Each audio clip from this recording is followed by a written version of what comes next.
It's up to the judges now. Hear ye, hear ye, hear ye! 3 Florida courts are deliberating cases that could decide the American presidency. The grid that stole Christmas. Eye on America investigates a worsening power shortage, an epidemic of fear over mad cow disease, and on this Pearl Harbor Day, remembering forgotten heroes of World War II.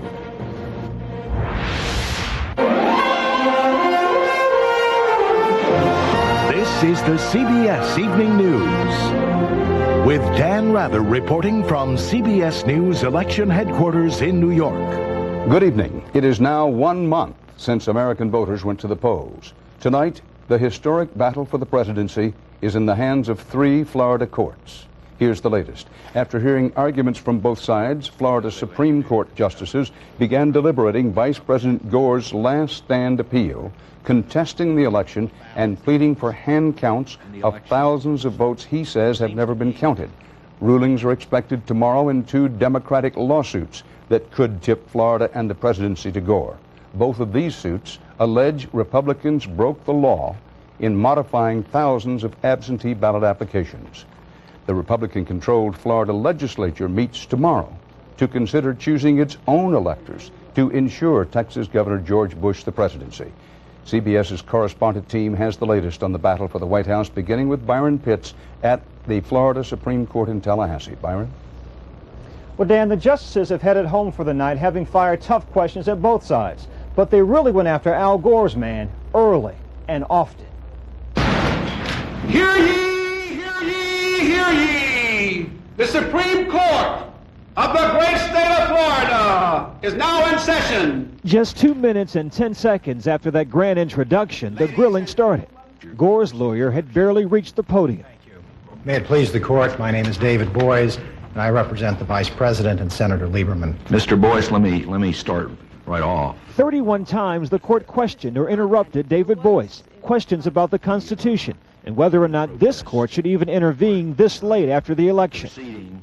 My reading of that case is that the U.S. Supreme Court has said that the state legislature has plenary power, full power, in respect to appointment of presidential electors, and that power cannot be eroded even by the state constitution. Under 168, this court has the power to review. Eventually, Boies was able to argue his case. Circuit Court Judge Insander Sauls got it wrong. The court must recount some 13,000 undervotes in Miami-Dade and Palm Beach counties. A recount would put the current election results in question. Al Gore could still win. Bush's lawyer attacked Gore's argument, but he too was worked over by the justices. They have not met their burden of proof, and the reason is the only thing they did was put 2 witnesses on the stand to say that they were speculating that vote-o-matic machines are inherently unreliable. CBS legal analyst Andrew Cohen. Well, clearly the Gore campaign has an enormous burden to meet here, and I'm not sure I heard any answer or any question which really helps the Democrats meet that burden. When it was over, Gore's lead lawyer said their work is done when the High Court rules. We don't plan to appeal a matter of Florida law to the United States Supreme Court. It ends in Florida. So for once, the 2 sides agreed. Well, I think we're getting near the end of the process no matter what, because we're down to the definitive cases, and despite what most Americans may think, lawyers can't keep things going forever. Lawyers for both sides believe the justices will make their ruling tomorrow. Court reopens at 8 a.m. Dan? Byron Pitts. The Florida Supreme Court is not the only show in town in Tallahassee in this battle for the American presidency. CBS's Jim Axelrod is following the other key legal and political cases tonight. Jim? Dan, you need 4 sets of eyes and a head on a swivel to keep track of all the developments around here tonight. While the state Supreme Court is clearly the main focus, another pair of lawsuits and a legislative special session may still play major roles in determining the next president. Okay, good afternoon. For a couple of sideshows, the absentee ballot lawsuits of Seminole and Martin counties are getting plenty of center ring attention. Perhaps it's the stakes, 25,000 votes. All of the Florida case law seems to suggest that the proper remedy in a case like this is you throw out all the absentee ballots. But whatever remedy two judges impose for Republican campaign workers altering absentee ballot applications, they were trying to do the right thing. They were trying to do it in complete innocence. It won't be the last word. These cases will almost certainly end up in Florida's Supreme Court.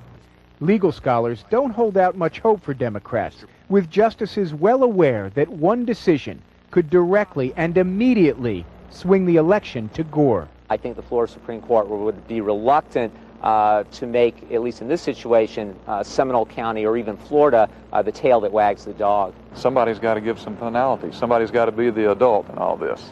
And that, says State Representative Johnny Byrd, is a job for the Florida legislature, which begins a special session tomorrow to ensure that whatever any court decides, the state's electoral votes will go to George Bush. The Florida legislature, if ever there was a circus, it's the legislature. Tonight, longtime Capitol reporters like Lucy Morgan are listening to Republicans call the session statesmanship, not gamesmanship. Listening, if not quite believing. We're in the midst of the world's biggest political game. I mean, this is for all the marbles. The special session will start at noon tomorrow, the same time a ruling is expected in at least one of the absentee ballot cases. Tomorrow is shaping up to be the busiest, if not the most critical day since Americans went to the polls. Dan? Jim Axelrod.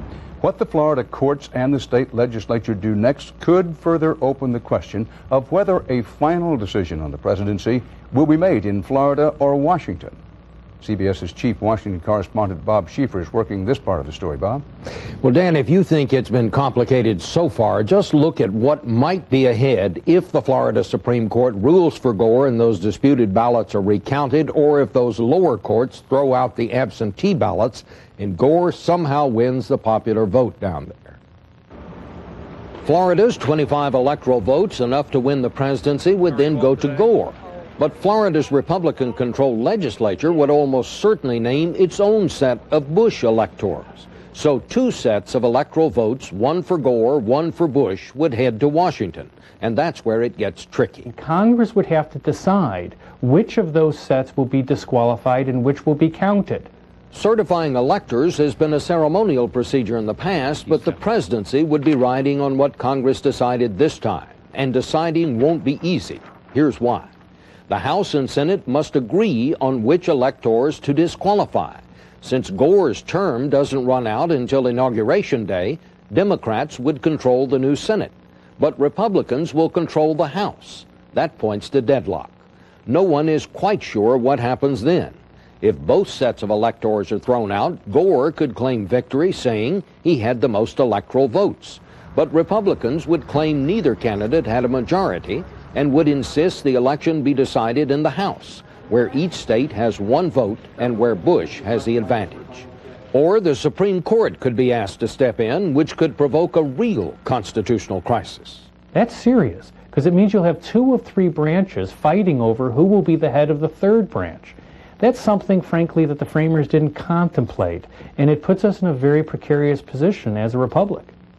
And remember, if all this isn't settled by Inauguration Day, then House Speaker Dennis Hastert will be sworn in as the acting president until Congress and the courts figure out what to do. Dan. Bob Schieffer. President Clinton says that if the Constitution allowed him to run for a third term, he probably would have, and he believes he would have won.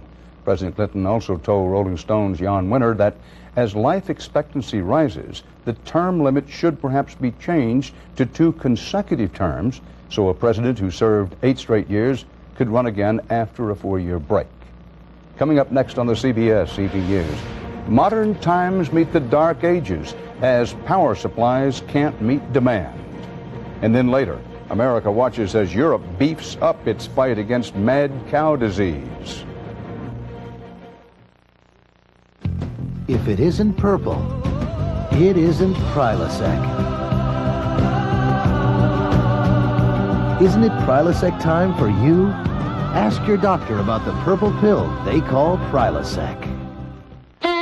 Attention content enthusiasts, come to Contentville. We have content, nothing but content, whatever your passion. I really like Russian literature. Sometimes I like to bake. Whatever your interest. Well, I like to read. Research?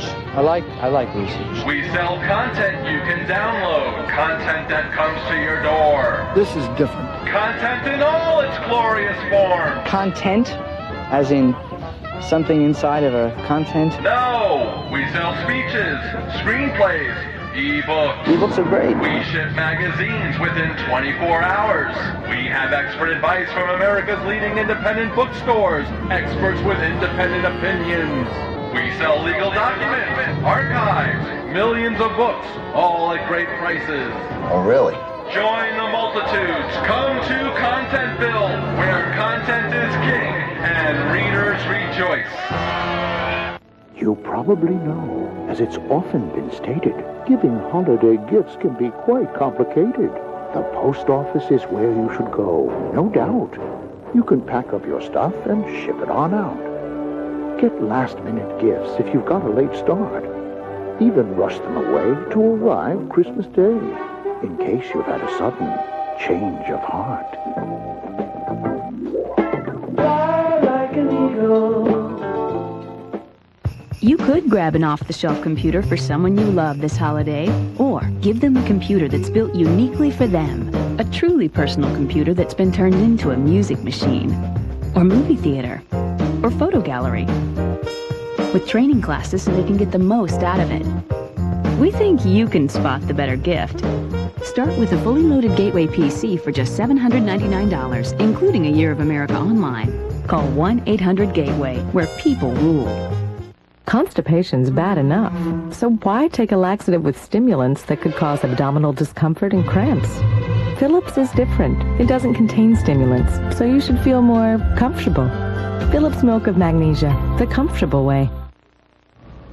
On the CBS Market Watch, Wall Street put on another slideshow today. The Dow slipping 47 points, the Nasdaq lost 43 as investors moved money from technologies to less volatile stocks such as utilities. There are allegations some utility companies may be profiting from an artificial energy crisis. Artificial or real, there are power shortages in, among other places, California, where just today major commercial customers were ordered to use less electricity. CBS's Sandra Hughes looks into the power vacuum in tonight's Eye on America. It's the most improbable place for a power crisis, sunny California. It's not the weather, but the symbol of the season that officials claim is helping drain the power, forcing them to make the Grinch-like request to dim the holiday lights. Each individual house adds a little bit more, a little bit more. It takes a lot of power to light California's holiday displays. It's the equivalent of adding 1 million homes to the already stressed power grid. Skeptics wonder where all the power has gone. I sort of feel like it's the same problem they said we had with the gasoline shortages back when Carter was president. You know, they told us we don't have it, there are big lines, and, you know, it was phony. And there's evidence she may be right. California power companies were deregulated this year, and some customers' bills tripled. In an industry commission study, energy consultant Edward Kahn found that the so-called power crisis may be manufactured by the power plants themselves, holding back electricity to raise prices. There's good reason to believe, or good reason for the government to investigate, whether they were holding back. But there is no denying that California failed to build a major power plant in 15 years, even as its population grew. This year, the California Power Distributor has called a power emergency 31 times. It happened only once last year. The emergencies are called when reserves of electricity get so low, there's a threat of statewide blackouts. That kind of uncertainty is scaring Silicon Valley, where high-tech customers use 90% of the energy in the area. We don't want to see industries leaving the state, but people have to do what people have to do to keep their businesses running, and I think that's why this is elevated to the point where it is now a statewide issue. But they may face the same problem elsewhere. Nationwide electric demand will increase 17% in the next 8 years, due in large part to computer use. Add in Christmas, and suddenly California's twinkling lights are a warning beacon to the nation. In Sierra Madre, California, this is Sandra Hughes for Eye on America. On the CBS Health Watch, it could be another step in treating Alzheimer's. A British study out tonight finds the drug galantamine may significantly improve mental function in people with mild to moderate Alzheimer's. Test patients on this drug are also better able to keep up their normal daily routines. In this country, the FDA is now considering whether to approve the drug for this nation. And a program note: next week on the CBS Evening News, a special 3-part Eye on American series will give you all the latest information on coping with Alzheimer's. Up next on tonight's CBS Evening News, the mysterious disease that has Europe's beef eaters cowed. Okay, sir, you're all set. We got you signed up with all your movie channels. Great. You got 4 Stars, 7 HBOs, 5 Showtimes. Okay. We also got you signed up for your local channels. Beautiful. No charge for installation. Cool, thanks. Okay.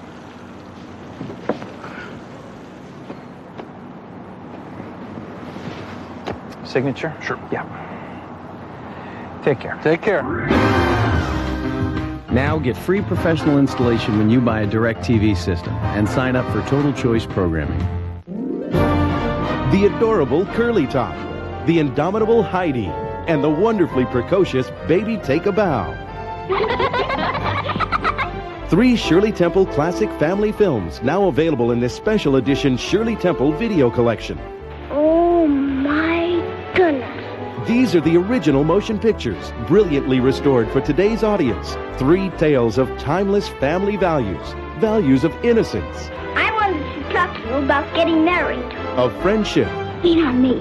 and of courage When you look that way, it makes me want to cry. that will forever put a smile on your face, tears in your eyes, and a glow in your heart.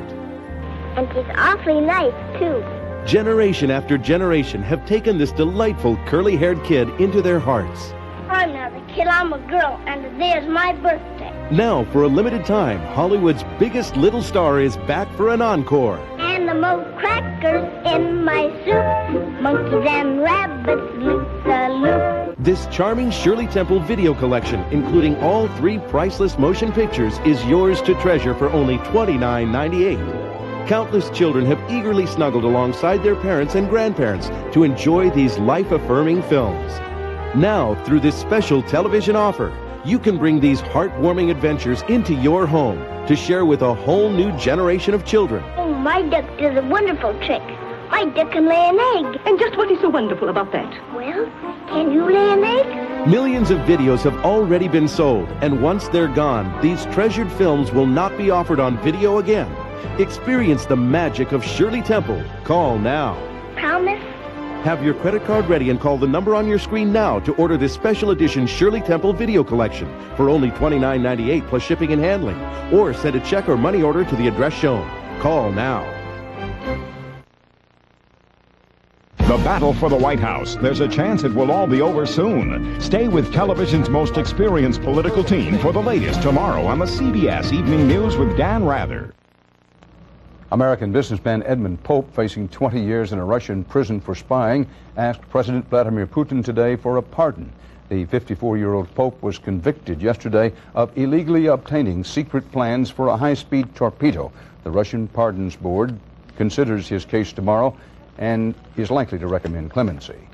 The normally quiet Mediterranean resort city of Nice, France, became a battleground today as thousands of protesters fought police on day 1 of a European summit conference. The protesters included Basque and Corsican nationalists, anarchists, and other radicals, united only by opposition to the 15-nation European Union. A prime topic of concern for leaders at that European summit is the spread of mad cow disease, a nervous system disorder that kills cattle and takes a deadly human form. And as CBS's Tom Fenton reports, fear is spreading even faster than the disease. Farms across Europe are looking more like crime scenes these days, with police roadblocks at entrances and men in spacesuits decontaminating trucks that take cattle to the slaughterhouse. Europe is in a panic about mad cow disease, which began in Britain 2 decades ago and is now spreading to the rest of Europe. The Germans, who just discovered their first cases, have begun testing millions of cows. We have to think that this might be the beginning of a wider outbreak. With beef sales dropping, European farmers and butchers are facing huge losses. But it's the human form of the disease, known as new variant CJD, that has panicked the public. 80 people have died from it in Britain in the past decade, and France now has its first cases. Scientists believe CJD is caught by eating meat from infected cattle, but they're not sure. What is certain is that it eats holes in the brain and is always fatal. Britain slaughtered almost 4 million cattle in an effort to eradicate the disease.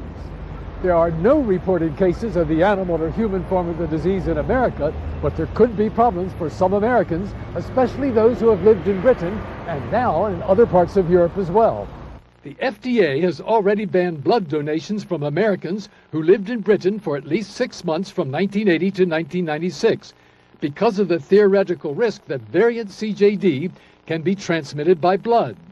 The ban has cut blood donations in America by more than 2% a year. American servicemen in Europe are also at risk. It wasn't until earlier this year that the Army banned all European beef from American bases. The risk from eating beef may be very small, but European governments are ready to take drastic action to reduce that risk even further, even if it ends up costing them billions of dollars. Tom Fenton, CBS News, London.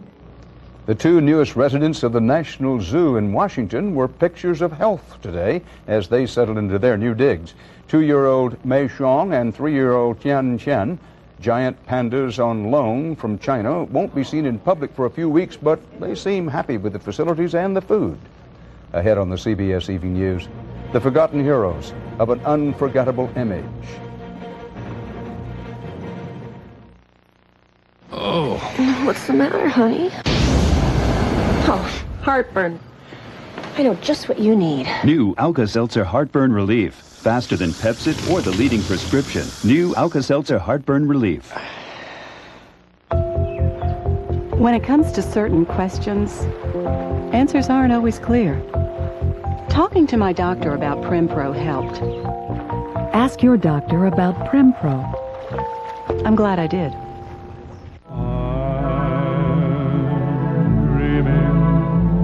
Of a white Christmas. Some things never change. Just like the one. Like the songs that make the holidays so special. Oh, there's no place like home for the holidays. The Time Life Treasury of Christmas, a tradition in millions of homes across America. Have a holly jolly Christmas. Only Treasury of Christmas brings you all these timeless classics. Rudolph the red-nosed reindeer had a very shiny nose. Chestnuts roasting on an open fire. The Time Life Treasury of Christmas, America's best-loved Christmas collection on 2 CDs or 2 cassettes. Rocking around the Christmas tree at the Christmas You'll get 50 holiday favorites. Jingle bell, jingle More than 2 full hours of holiday fun. Here comes Santa Claus, here comes Santa Claus, riding down Santa Claus Lane. Silent night. Each song brings the wonder of Christmas into your home. Hark the herald angels sing. Have yourself a merry little Christmas. Let your heart... So call now and enjoy the Treasury of Christmas for years to come. To order Treasury of Christmas, call 1-800-663-4224. That's 1-800-663-4224. Or send $19.99 for 2 cassettes plus $3.99 shipping and handling, or $26.99 for 2 CDs plus $4.99 shipping and handling to Treasury of Christmas, Department 5, Richmond, Virginia, 23280. There's been a rash of purse snatchings at malls this holiday season. What police and security personnel plan to do about it? We'll tell you at 6. Here's what's ahead in the battle for the White House. The Florida Supreme Court resumes deliberations tomorrow morning on what could be the final Gore contest to Bush. Rulings are expected tomorrow on Democratic lawsuits alleging Florida Republicans illegally modified thousands of absentee ballot applications. The Democrats want the ballots thrown out. And Florida's Republican-led state legislature convenes tomorrow to consider naming its own slate of electors to make sure Bush wins the presidency. Finally tonight, this is the 59th anniversary of the date that will live in infamy. Franklin Roosevelt's words, December 7th, 1941, when Japan's sneak attack on Pearl Harbor propelled the United States into World War II. For the CBS series on America's Forgotten Heroes, Eric Ingberg sought out some men who fought that war, men we've all seen in their moment of triumph. If you had to pick 10 photographs to tell the story of the United States, this would be one of them. And almost everything about it came by chance. The thing I'll remember forever, really, was the courage and the guts of the kids, and these were young kids. The casualties were staggering. On that one day, out of probably 440 Marines, we took 120 dead or wounded. These Marines of World War II are speaking of Iwo Jima, a dot in the Pacific needed as a landing strip for U.S. bombers striking Japan. 70,000 Marines were sent to take it from a dug-in, suicidal enemy. Their commander had said, look, take 10 Marines with you. Die, but take 10 with you. On the 5th day of the battle, with firing all around, a Marine patrol took the island's high point, Mount Suribachi. They raised a flag.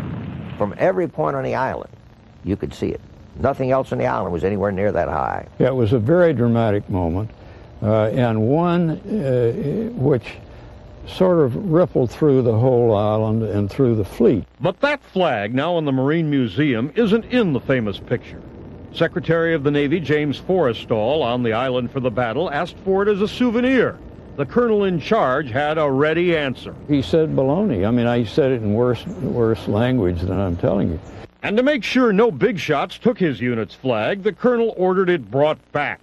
Take up another one, he said. They had to secure it with a rope that my dad had carried up to bring casualties down. James Bradley is the son of Navy medic John Bradley, one of the men who raised the second flag. The story of that flag, and this whole generation, so captivates America that Bradley's book about the battle, Flags of Our Fathers, has become an unexpected bestseller. It tells the story of how the Marines found a water pipe on the ground and tied their flag to it as Associated Press photographer Joe Rosenthal rushed to get the shot.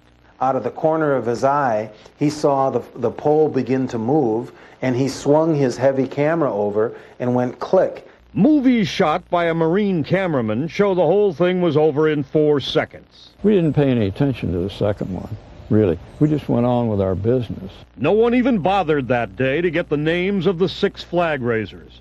3 of them would die on the island, among almost 7,000 killed as savage fighting continued for another month. My heroes are those 18-year-old Marines that day after day went forward and killed the enemy. They're my heroes, and they are to this day. The flag raisers are all now deceased, but they gave the nation an image for the ages by accident. Eric Ingberg, CBS News, Washington. That's part of our history and part of our world tonight. Now, here's Susan Spencer with a preview of tonight's 48 Hours. He is one of the most decorated Green Berets in American history, but he's accused of murdering his wife. What did you kill her with, Colonel? I did not kill her. Is there a plot to destroy this American hero? Later on 48 Hours. An especially thought-provoking 48 Hours mystery, tonight at 8, 7 Central Time. For the CBS Evening News, Dan Rather reporting. See you soon on 48 Hours. For news 24 hours a day, CBS.com on the internet and on our interactive partner, America Online, at keyword CBS News. Is the battle for the White House nearly over? Tomorrow. Experience CBS News. Coming up on News Channel 5 at 6, it's been a tough year for the Vanderbilt football team. But next year may be worse. One of its brightest stars is leaving. Plus, the holidays are ripe for criminals. Find out what they're snatching from shoppers this year. And a prominent doctor is apologizing for excluding one member of his surgical team. He was asked to leave the operating room because of the color of his skin. The news is right here, right now. from the News Channel 5 Network. This is News Channel 5 at 6, your news and information leader. Good evening, I'm Vicki Yates. And I'm Chris Clark. When a prejudiced patient needs surgery, should a doctor grant her racist request? A local heart surgeon did just that on his orders. An African-American technician was kicked out of the operating room. Tonight in his first television interview, the doctor tells News Channel 5's Ben Hall what happened. He's a nationally respected heart surgeon. Dr.